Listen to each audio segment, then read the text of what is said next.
अस्सलामुअलैकुम एवरीवन, मैं हूं मोहम्मद तलहा। आप लोग देख रहे हैं तलाश फिजिक्स एकेडमी।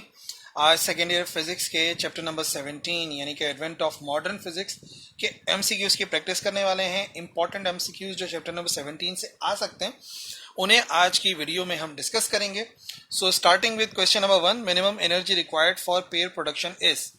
मिनिमम एनर्जी जो कि पेयर प्रोडक्शन होने के लिए रिक्वायर्ड है वो कितनी है। याद रखो, पेयर प्रोडक्शन के अंदर एक पेयर को प्रोड्यूस कराते हैं तो सबसे पहले तो दो पेयर है वो प्रोड्यूस होना चाहिए, और उसके प्रोड्यूस होने के बाद काइनेटिक एनर्जी होती है इलेक्ट्रॉन की, और फिर काइनेटिक एनर्जी आती है पॉजिट्रॉन की। यानी कि जो रेडिएशन है उसके जो एनर्जी है कम से कम इतनी तो होनी चाहिए कि पेयर्स प्रोड्यूस हो जाएं, भले से काइनेटिक एनर्जी हो या ना हो, क्योंकि जब एक्स्ट्रा एनर्जी होगी तो पेयर्स प्रोड्यूस होंगे और फिर जितनी भी एक्स्ट्रा एनर्जी होगी वो उनकी काइनेटिक एनर्जी में इजाफा करेगी। ठीक है जी। एक जो पार्टिकल है, जो रेस्ट मास है इलेक्ट्रॉन का, वो है 0.511 मेगा इलेक्ट्रॉन वोल्ट। अब यहाँ पे दो पार्टिकल्स प्रोड्यूस हो रहे हैं, इलेक्ट्रॉन और पॉजिट्रॉन, यानी कि एनर्जी कम से कम इसका ट्वाइस चाहिए, और 2 इंटू 0.511 ये बराबर होता है 1.02 मेगा इलेक्ट्रॉन वोल्ट के। तो कम से कम इतनी एनर्जी चाहिए पेयर प्रोडक्शन के लिए। Kinetic energy of photo electrons could be increased by, तो फीचर है फोटो इलेक्ट्रिक इफेक्ट का कि अगर हम चाहते हैं kinetic energy of photo electron बढ़ जाए तो हमें बढ़ाना चाहिए जो फ्रीक्वेंसी है इंसिडेंट रेडिएशन की, वो। ठीक है जी। अब यहाँ पर जो ऑप्शन है हमारे पास वो क्या क्या है। Decreasing the plate potential by decreasing the incident light wavelength by increasing the incident light wavelength. अब देखिए, जो फॉर्मूला है V बराबर होता है एफ लेमडा के, in case of photon C बराबर होता है एफ लेमडा के, तो F बराबर आ जाएगा किसके, C ओवर लेमडा। यानी कि वेवलेंथ ज्यादा करेंगे फ्रीक्वेंसी कम हो जाएगी, वेवलेंथ कम करेंगे फ्रीक्वेंसी ज्यादा हो जाएगी। काइनेटिक एनर्जी बढ़ाने के लिए फ्रीक्वेंसी बढ़ानी पड़ती है, ठीक है, यानी कि वेवलेंथ को हमें कम करना पड़ेगा।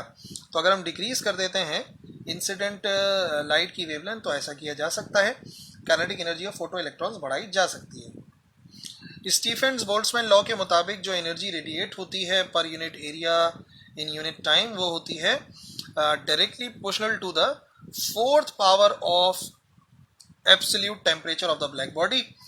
और प्रोपोर्शनलिटी का साइन रिमूव होता है, इक्वल आता है, कांस्टेंट आता है जो कि होता है Stefan Boltzmann constant.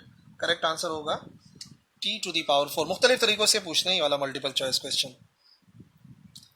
Number 4, if m naught is the rest mass of an electron, pair production takes place only if the minimum energy of incident photon is equal to, वही मैंने आपको बताया कि कम से कम जो मिनिमम एनर्जी है वो 2m0 c square के बराबर होना चाहिए। तो वैल्यू नहीं देंगे तो इस तरीके से फॉर्मूले वाइज पूछ लेंगे, वेरिएबल वाइज पूछ लेंगे, 2m0 c स्क्वायर के बराबर होना चाहिए। Number 5, maximum change in wavelength of X-ray photon could be obtained when X-rays are scattered at, तो ये जो वेवलेंथ के अंदर चेंज आता है ना वो डिपेंड करता है H अपॉन एम नॉट सी जो कि कांस्टेंट है, और 1 माइनस कॉस थीटा पे, यानी सब कुछ डिपेंड करता है इस कॉस थीटा के ऊपर। ठीक है जी। तो जो मैक्सिमम चेंज आएगा वो तब आएगा जब 1 में से कुछ माइनस ना हो, यानी कि कॉस का आंसर 0 आ जाए, और कॉस का आंसर 0 आएगा तब जब एंगल बनेगा 90 डिग्रीज। ठीक है ना। तो अगर राइट एंगल के ऊपर डिफ्लेक्शन होती है तो जो एक्सरे फोटोन है उसमें वेवलेंथ के अंदर मैक्सिमम चेंज आता है। Number 6, the minimum light frequency required for photoelectric effect is called, जो मिनिमम लाइट फ्रीक्वेंसी चाहिए होती है उसे कहते हैं थ्रेशोल्ड फ्रीक्वेंसी, कम से कम फ्रीक्वेंसी जो फोटो इलेक्ट्रिक इफेक्ट कराने के लिए जरूरी है।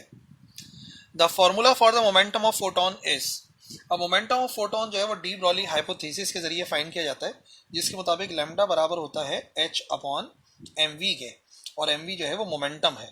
तो अगर mv को अलग करेंगे तो ये आ जाएगा H over lambda.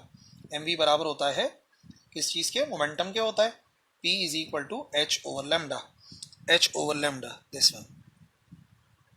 Number 8, if the frequency of light causing photoelectric effect photoelectric emission is doubled, तो kinetic energy of photo electrons कितनी हो जाएगी। देखो, अगर फ्रीक्वेंसी को डबल करेंगे तो kinetic energy of photo electrons भी डबल ही हो जाएगी, क्योंकि वो सी पर ही डिपेंड करती है। Number 9, the reverse of pair production is known as, देखो पेयर प्रोडक्शन के अंदर इलेक्ट्रॉन और पॉजिट्रॉन का एक पेयर फॉर्म होता है, प्रोड्यूस होता है, that's why it is called pair production. और यही इलेक्ट्रॉन और पॉजिट्रॉन जब आपस में कोलाइड करते हैं, इस तरीके से आते एक दूसरे की तरफ कोलाइड करते हैं तो ये डिसअपियर हो जाते हैं और क्रिएट होते हैं दो गैमा रे फोटोन, और इस प्रोसेस को कहते हैं पेयर एनिहिलेशन या एनाइलेशन ऑफ मैटर, ठीक है ना। तो अभी देख लेते हैं ऑप्शन क्या है। एनाइलेशन ऑफ एनर्जी नहीं, एनर्जी एनाइलेट नहीं होनी, एनर्जी तो प्रोड्यूस हुई है। एंटी पेयर प्रोडक्शन नहीं, एंटी पेयर प्रोडक्शन भी नहीं है। Materialisation of matter no, anti annihilation of particle into its anti particle, एक पार्टिकल यानी कि इलेक्ट्रॉन अपने एंटी पार्टिकल यानी कि पॉजिट्रॉन में एनाहिलेट हो गया है यानी कि डिस्ट्रॉय हो गया है, तबाह हो गया। Number 10, in quantum scattering process wavelength of scattered X rays. याद रखिए क्वांटम स्कैटरिंग प्रोसेस के अंदर फ्रीक्वेंसी डिक्रीज होती है और वेवलेंथ बढ़ जाती है। जो लैम्डा डैश होता है वो हमेशा लैम्डा से ज़्यादा आता है, फाइनल वेवलेंथ इनिशियल से ज़्यादा आती है, और इसी वजह से इसे कहते हैं क्वांटम शिफ्ट इन वेवलेंथ यानी कि डेल्टा लैम्डा। सो आंसर आएगा increases. Number 11, the D Broly hypothesis is, जो डी ब्रॉली हाइपोथेसिस मैंने ऑलरेडी आपको बताया, लैम्डा बराबर होता है h/mv के। Number 12, frame of reference is called inertial. कोई भी फ्रेम ऑफ रेफरेंस इनर्शियल कब कहलाता है, जब वो न्यूटन के फर्स्ट लॉ पर एक्ट करता है, लॉ ऑफ इनर्शिया पे, इसी वजह से इनर्शियल है। और वो दो केसेस के अंदर होता है, या तो वो होना चाहिए इन स्टेट ऑफ रेस्ट, या फिर होना चाहिए मूविंग विद कांस्टेंट स्पीड, यानी कि उसकी स्पीड क्या होनी चाहिए, उसकी स्पीड होनी चाहिए कांस्टेंट। अब देख लो, रोटेटरी नहीं, एक्सीलरेटेड नहीं, वाइब्रेटरी नहीं, ये हो सकता है, कहला सकता है, क्योंकि दोनों हो सकते हैं। Number 13, which is not the result of special theory of relativity. Special theory of relativity के मुताबिक लेंथ कॉन्ट्रैक्ट हो जाती है, टाइम डायलेट कर जाता है, मास वेरी कर जाता है, बट स्पेस टाइम की जो ट्रांसफॉर्मेशन है वो हमारे स्पेशल थ्योरी ऑफ रिलेटिविटी का रिजल्ट नहीं है, इस बात को जहन में रखोगे। Number 14, which physical quantity will change if intensity of light falling on metal surface is increased। ये बात हो रही है फोटो इलेक्ट्रिक इफेक्ट की, और इस मरतबा इंटेंसिटी ऑफ लाइट को बढ़ाते हैं। याद रखो, जब भी इंटेंसिटी ऑफ लाइट को बढ़ाया जाता है तो बढ़ जाते हैं नंबर ऑफ फोटो इलेक्ट्रॉन्स, ठीक है जी। तो kinetic energy of photo electrons नहीं बढ़ती है, वेलोसिटी ऑफ फोटो इलेक्ट्रॉन्स नहीं बढ़ती है, प्लेट पोटेंशियल नहीं, बल्कि इंक्रीज हो जाता है करंट। जैसे जैसे इंटेंसिटी बढ़ती है वैसे वैसे अमाउंट ऑफ करंट बढ़ जाता है, because number of photo electrons बढ़ जाते हैं। Number 15, the rest mass of a photon. किसी फोटोन का रेस्ट मास किसके बराबर होता है, फोटोन का कोई रेस्ट मास नहीं होता, photon is massless. Number 16, the diode which gives visible light when energised. कौन सा ऐसा डायोड है जिसको जब एनर्जी दी जाती है तो विजिबल लाइट को एमिट करता है, उसे कहते हैं एलईडी, और इसकी फुल फॉर्म क्या है, लाइट इमिटिंग डायोड। तो नाम से जाहिर है एलईडी का मतलब होता है light emitting diode. Number 17, as the temperature of black body is raise the wavelength of corresponding to the maximum intensity. तो ये जो है वो laws of black body radiation में से एक लॉ है, उसको आपने जहन में रखना है। अगर हम टेम्परेचर को बढ़ाते हैं तो वेवलेंथ पे क्या असर पड़ेगा, ये हमें रिलेशन में देखना पड़ेगा। और ये जो है ना वो है lambda maximum into temperature, absolute temperature always remains constant, Wien's displacement law, जिसके मुताबिक जो वेवलेंथ है मैक्सिमम इंटेंसिटी वाली वेवलेंथ वो इन्वर्सली डिपेंड करती है टेम्परेचर पे। टेम्परेचर अगर आप ज़्यादा करेंगे तो वेवलेंथ कम हो जाएगी, ठीक है। तो कम होने का मतलब वो शिफ्ट हो जाएगी towards shorter wavelength. Number 18, according to the uncertainty principle. Uncertainty principle के मुताबिक जो दो चीज़ें हैं, अगर आप पूरा अनसर्टिनिटी प्रिंसिपल समझने की कोशिश करोगे तो उसके मुताबिक हम साइमल्टेनियसली एक साथ पोजीशन और momentum of any particle measure नहीं कर सकते। अगर हम मेजर करेंगे तो उसमें कम से कम जो प्लैंक्स कांस्टेंट है उसके बराबर का एरर आएगा। तो दो चीज़ें आती हैं, एक तो आता है पोजीशन और दूसरा आता है momentum. That's why this is the correct answer. Number 19, according to the special theory of relativity mass of particle moving with speed of light will become. तो मास बढ़ता है, मास बराबर होता है M naught under root 1 minus V square over C square, ठीक है। अब कंडीशन क्या कह रहे हैं, कंडीशन कह रहे हैं कि अगर v बराबर हो जाए c के तो फॉर्मूला क्या बनेगा, ये बनेगा m is equal to M naught under root 1 minus C square over C square. C square से सी स्क्वायर कैंसिल, आंसर आएगा 1, ये 1 माइनस 1 होगा, 0 आएगा, ठीक है जी। तो ये आंसर आएगा m is equal to M naught divide by 0।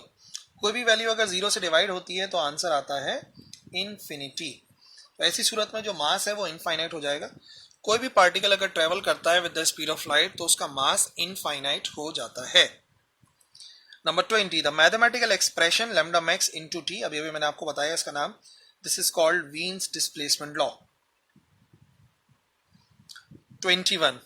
A photoelectric cell transforms light energy into, जो फोटो इलेक्ट्रिक सेल है वो क्या करता है, वो लाइट को कन्वर्ट करता है, इलेक्ट्रिसिटी को कन्वर्ट करता है फोटो में. ठीक है, कुछ ऐसा है. Photo electric cell transform light energy into, light energy को किस में कन्वर्ट करता है, इलेक्ट्रिक. इलेक्ट्रिक का मतलब इलेक्ट्रॉन्स यानी कि इलेक्ट्रिकल एनर्जी. फोटो से इलेक्ट्रिक बन रहा है और लाइट का मतलब होता है फोटो, तो इलेक्ट्रिकल एनर्जी में कन्वर्ट करेगा. 22. When we try to stop a very high photon, it loses its identity and disintegration into an electron and positron pair. जब भी हम एक गैमा रे, जब भी एक फास्ट मूविंग गैमा रे पास होता है किसी न्यूक्लियस से करीब से, तो एज अ रिजल्ट वो डिसअपियर हो जाता है और प्रोड्यूस होते हैं दो पार्टिकल, इलेक्ट्रॉन और पॉजिट्रॉन, और इसे कहते हैं pair production. This is the definition of pair production. 23. A set of coordinate axes with respect to which measurements are made. जो कि measurements की जाती हैं, एक set of coordinate axes होता है, rectangular coordinate system x, y और बाहर की तरफ आता हुआ z with time t is called frame of reference. और वो frame of reference अगर constant speed के साथ travel करता है तो initial होता है, rest में होता है तो inertial होता है, और अगर accelerated होता है तो non inertial frame of reference होता है. When the sun radiates energy at the rate of 4 exponent 26, what is the rate at which its mass decreasing? Energy बराबर होती है कितना मास डिक्रीज हो रहा है इंटू सी स्क्वायर, तो कितना मास डिक्रीज हो रहा है is equal to energy 4 10 raise to the power 26 divided by 3 exponent 8, और इसका करना पड़ेगा आपको स्क्वायर. ठीक है जी, सी स्क्वायर से डिवाइड कराना है, तो ये हो जाएगा कितना 4 into 10 raise to the power 26 divided by 9 10 raise to the power 16. ठीक है जी, 4 divide by 9 0.44, 10 raise to the power 16 ऊपर जाके माइनस हो जाएगा, ये आंसर आ जाएगा 10, तो ये हो जाएगा 0.44 एक्सपोनेंट 10 कर लो, या 4.44 10 raise to the power 9. 25. If an object reaches the speed of light, तो उसकी लेंथ क्या हो जाएगी, लेंथ बराबर हो जाएगी 0 के, क्योंकि लेंथ कॉन्ट्रैक्ट होती है. अगेन वही तरीकेकार है, एल बराबर होता है L naught 1 minus V square over C square. अगर स्पीड सी स्क्वायर के बराबर होगी तो सी स्क्वायर आएगा, सी स्क्वायर से सी स्क्वायर कैंसिल हो जाएगा, 1 आएगा, 1 माइनस 1 0, और एल नॉट 0 से मल्टीप्लाई होकर आंसर दे देगा 0. आई होप समझ में आ गया होगा, वरना वीडियो की स्पीड स्लो करो, क्लियर हो जाएगा. 26. Which of the following is the characteristic of a black body. Black body की क्या कैरेक्टरिस्टिक है, वो एक परफेक्ट एब्जॉर्बर है बट परफेक्ट इम्परफेक्ट रेडिएटर है. वो एक परफेक्ट रेडिएटर है लेकिन इम्परफेक्ट एब्जॉर्बर है. नहीं, ब्लैक बॉडी वो है जो एक परफेक्ट एब्जॉर्बर है और एक परफेक्ट रेडिएटर है. 27. Compton shift depends on which of the following. Compton shift किस चीज पर डिपेंड करता है, it depends only on the angle of scattering. Delta lambda बराबर होता है h over m not c, ये कांस्टेंट है, 1 माइनस कॉस थीटा, तो सिर्फ और सिर्फ थीटा पे डिपेंड करता है, which is angle of scattering. Number 28. Photo electrons stopping potential depends upon. जो फोटो इलेक्ट्रॉन्स का स्टॉपिंग पोटेंशियल है वो किस चीज पे डिपेंड करता है, वो डिपेंड करता है दो चीजों पे, फ्रीक्वेंसी ऑफ इंसिडेंट लाइट और नेचर, तो दोनों हैं, दोनों ए में लिखे हुए हैं. Number 29. What kind of photon is required for the pair production. Pair production के अकर होने के लिए गैमा रे फोटोन चाहिए. याद रखिए, फोटो इलेक्ट्रिक इफेक्ट तीनों किस्म के रेडिएशन से हो सकता है, विजिबल से, एक्सरे से, गैमा से. कॉम्पटन इफेक्ट एक्सरे से हो सकता है, गैमा से हो सकता है, बट पेयर प्रोडक्शन सिर्फ और सिर्फ गैमा रे फोटोन के जरिए मुमकिन है. Number 30. What happens to the de Broglie's wavelength of an electron if its momentum is doubled. Wavelength बराबर होती है h अपॉन p यानी कि मोमेंटम. ये कह रहे हैं कि मोमेंटम को हमने ट्वाइस कर दिया तो जाहिर सी बात है वेवलेंथ हाफ हो जाएगी, डिक्रीज बाय फैक्टर 2. हाफ का मतलब होता है डिक्रीज बाय फैक्टर 2. और रिमेनिंग है इसके पास पेपर एमसीक्यूज, जो कि इंशाल्लाह इनकी प्रैक्टिस करोगे तो वो भी आसान हो जाएंगे. वैसे उसके जो वीडियो है वो अलग से अपलोडेड है, आप जाके देख सकते हो. That's all. प्रैक्टिस करते रहिए, देखते रहिए तलाश फेस अकेडमी. अल्लाह हाफिज़.